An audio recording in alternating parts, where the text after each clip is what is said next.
नमस्कार, मैं हूं रंजीत कुमार और महुआ मुहिम में आपका स्वागत है। महुआ मुहिम हमारा एक ऐसा कार्यक्रम है जिसमें हम आम जनता से जुड़े ऐसे मुद्दे, ऐसी समस्याएं उठाते हैं जो सरकार और सिस्टम पर सवाल खड़े करते हैं, और हम उनके लिए तब तक लड़ते हैं जब तक कि वो लड़ाई किसी मुकाम तक नहीं पहुंच जाती। आपको याद भी होगा, महुआ मुहिम के इसी कार्यक्रम में हमने ऐसी कई लड़ाइयाँ लड़ी है और उन्हें मुकाम तक पहुँचाया भी है। लेकिन कभी कभी कुछ ऐसी तस्वीरें सामने आ जाती है जिन्हें देखने के बाद सरकार और सिस्टम से कोई सवाल जवाब करने का मन नहीं करता। खुद को ही लगता है जैसे हम हार गए, क्योंकि वो तस्वीरें खुद हमसे ही सैकड़ों सवाल करने लगती है। ऐसी ही एक तस्वीर लेकर आज हम आपके सामने आए हैं। हमारा दावा है कि इस तस्वीर को देखकर आपकी आंखें भी नम हो जाएगी, आप खुद सैकड़ों सवालों की उलझन में पड़ जाएंगे। और इस चर्चा पर, इस पूरी खबर पे हम चर्चा करेंगे, लेकिन उससे पहले हम आपको दिखाना चाहते हैं रिपोर्ट। और उस रिपोर्ट के बाद हमारे साथ स्टूडियो में सामाजिक कार्यकर्ता शिवा असलम फहमी हैं, इनके साथ हम चर्चा करेंगे। पटना से भी हमारे कुछ खास मेहमान जुड़ेंगे, लेकिन सबसे पहले वो रिपोर्ट जिसकी हम चर्चा कर रहे हैं।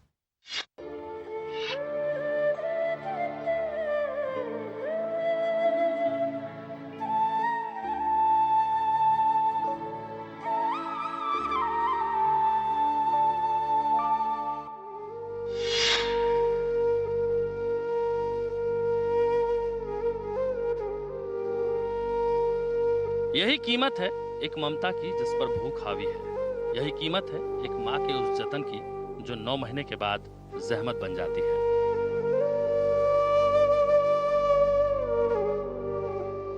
यही कीमत है एक कोक की जो रोटी के लिए कोफ्त बन जाती है। यही कीमत है एक सियासी व्यवस्था की जिसमें जज्बाती नहीं, सिर्फ जुबानी सुशासन के लिए संभावनाएं हैं।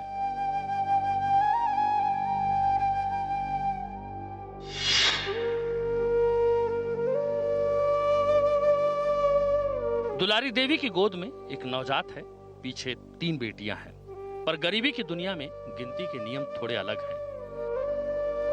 यहाँ लोग सिर नहीं पेट गिनते हैं, क्योंकि इनके पामाल जहां में सिर की नहीं सिर्फ पेट की अहमियत है। सो फिर से गिन लेते हैं।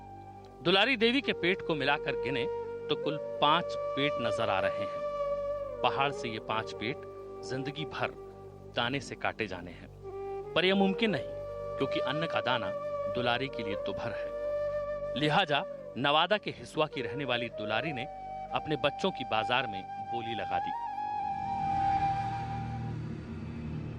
नवजात के लिए 400 रुपए तय हुए और बाकी 2 बेटियों के लिए 200 रुपए। कलेजे के टुकड़ों की बोली जोरों में थी। कुछ ग्राहक आ भी गए थे, पर ऐन वक्त पर लोगों ने सौदा बिगाड़ दिया। थाने को बिकवाली की इत्तला दे दी। पुलिस आई और बच्चों की बिकवाली का बाजार बंद हो गया। बेचिए देखो नहीं रहने तबे मारो भगाओ सब तबे न बेचिए। पाऊ पागले उगले मारबे करो तो कैसे रहिए कहियो। केठो बच्चा है तुमको? हकै एगो यहाँ बेटवा हकै और देखो 4 गो छोड़ी तो बेचना कितना को है? किसको किसको बेच रही है? हम तो कहलिए एगो ओकरा बेच के एकरा आल एगो एकरा बेच देते। 3 गो कोई लेने वाला था? लेवल तो बड़ी बकर गल तो बोले लगले सब गरिया हुआ। कितना में ले रहा था? कल ये बोल एकरा बोल 400 में बेच देबै और एकरा ये 200 ओकरा 200। ब्लॉक आए हुए थे। ब्लॉक में पता चला कि एक महिला अपने 4 बच्चों के साथ बाजार आई हुई है और चिल्ला चिल्ला करके कह रही है कि भाई मेरे पास गरीबी है, हम अपने 4 बच्चों को बेचना चाह रहे हैं। किसी को अगर हिम्मत है तो मेरा बच्चा को ले ले और हमारा जीविका जिससे कुछ दिन निभे। उसके बाद हम लोग उस महिला को ले आए थाना। कोक की बिकवाली का बाजार बंद हुआ तो तमाशबीनों का बाजार जम गया। लोग थाने में उस लाचार माँ को देखने उमड़ पड़े जिसने अपने बच्चों की बोली लगाई थी। अपने बच्चों की बोली लगाने वाली दुलारी इतनी पत्थर दिल न थी, पर पति ने दूसरी शादी करके इसे घर से बेदखल कर दिया। 4 बच्चों की जिम्मेदारी अचानक दुलारी देवी पर बिजली की तरह गिर गई। वो टूट गई। टूटना लाजमी भी था, क्योंकि सरकार से उम्मीद तो पहले ही टूट चुकी थी। मामला आ रहा है कि बाजार में ऐसे घूम रही थी और तरह तरह के लोग बात बना रहे हैं। नहीं, सुन रहे थे कि मामला बेचने की बात आ रही थी। मेरे सामने तो ये बात नहीं आया है, लेकिन कुछ लोग ऐसा बोल रहे थे। मेरे पास तो ये बात नहीं आया है। हम लोग पूछताछ कर करके या तो इसको स्वयं सेवी संस्थान से जोड़ने जा रहे हैं, और नहीं तो सरकारी जो पहल होता है, जैसे अभी हमें निर्देश मिला है कि जाके उनका घर का भी जांच बाजार में क्या नीतीश जी का पोल खुल रहा है पूरे बिहार में, करोड़ों करोड़ टन गल्ला बिहार में सड़ रहा है, और यहाँ सुशासन के सरकार में आदमी अपने बच्चों को बेचने के लिए विवश है। दुलारी के बच्चे बिकने से तो बच गए, माँ की परवरिश की छांव 3 मासूमों से जुदा होते होते रह गई। पर कितने दिन? पेट तो हर रोज दाना मांगता है, क्या उसका जुगाड़ हुआ? नहीं। जाहिर है पेट की आग जिस दिन दोबारा भभकेगी, उस दिन ममता एक बार फिर बाजार में खड़ी होगी। यशवंत कुमार सिन्हा, नवादा, महुआ न्यूज। जी हाँ, तो आपने रिपोर्ट देखी, दिल दहला देने वाली घटना है। एक महिला सरेआम अपनी ममता को नीलाम कर रही है, भरे बाजार में बोली लगाई जा रही है बच्चों की, और पूरा शहर तमाशबीन बना हुआ है। लेकिन सबसे बड़ा जो तमाचा है, करारा तमाचा है, वो सुशासन और प्रशासन के चेहरे पे है। बड़ा सवाल है कि आखिर एक ऐसा राज्य जहां पर कि सुशासन की सरकार है,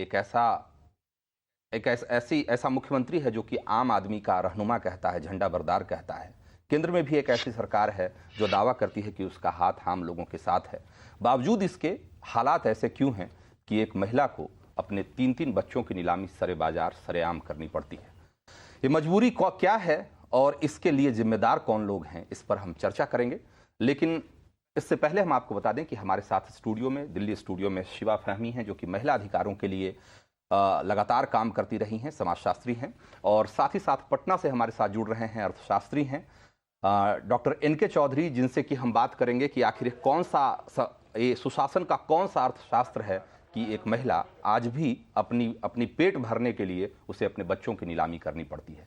आखिर एक कैसा अर्थशास्त्र है, कैसा समाजशास्त्र है कि एक माँ को सरे बाजार अपनी ममता को नीलाम करना पड़ता है। लेकिन उससे पहले हम अपने एक दर्शक के पास चलेंगे जो अभी तुरंत हमारे साथ जुड़े हैं। साहिल अख्तर हैं पटना से, वो कुछ कहना चाहते हैं इस रिपोर्ट को देखने के बाद। साहिल,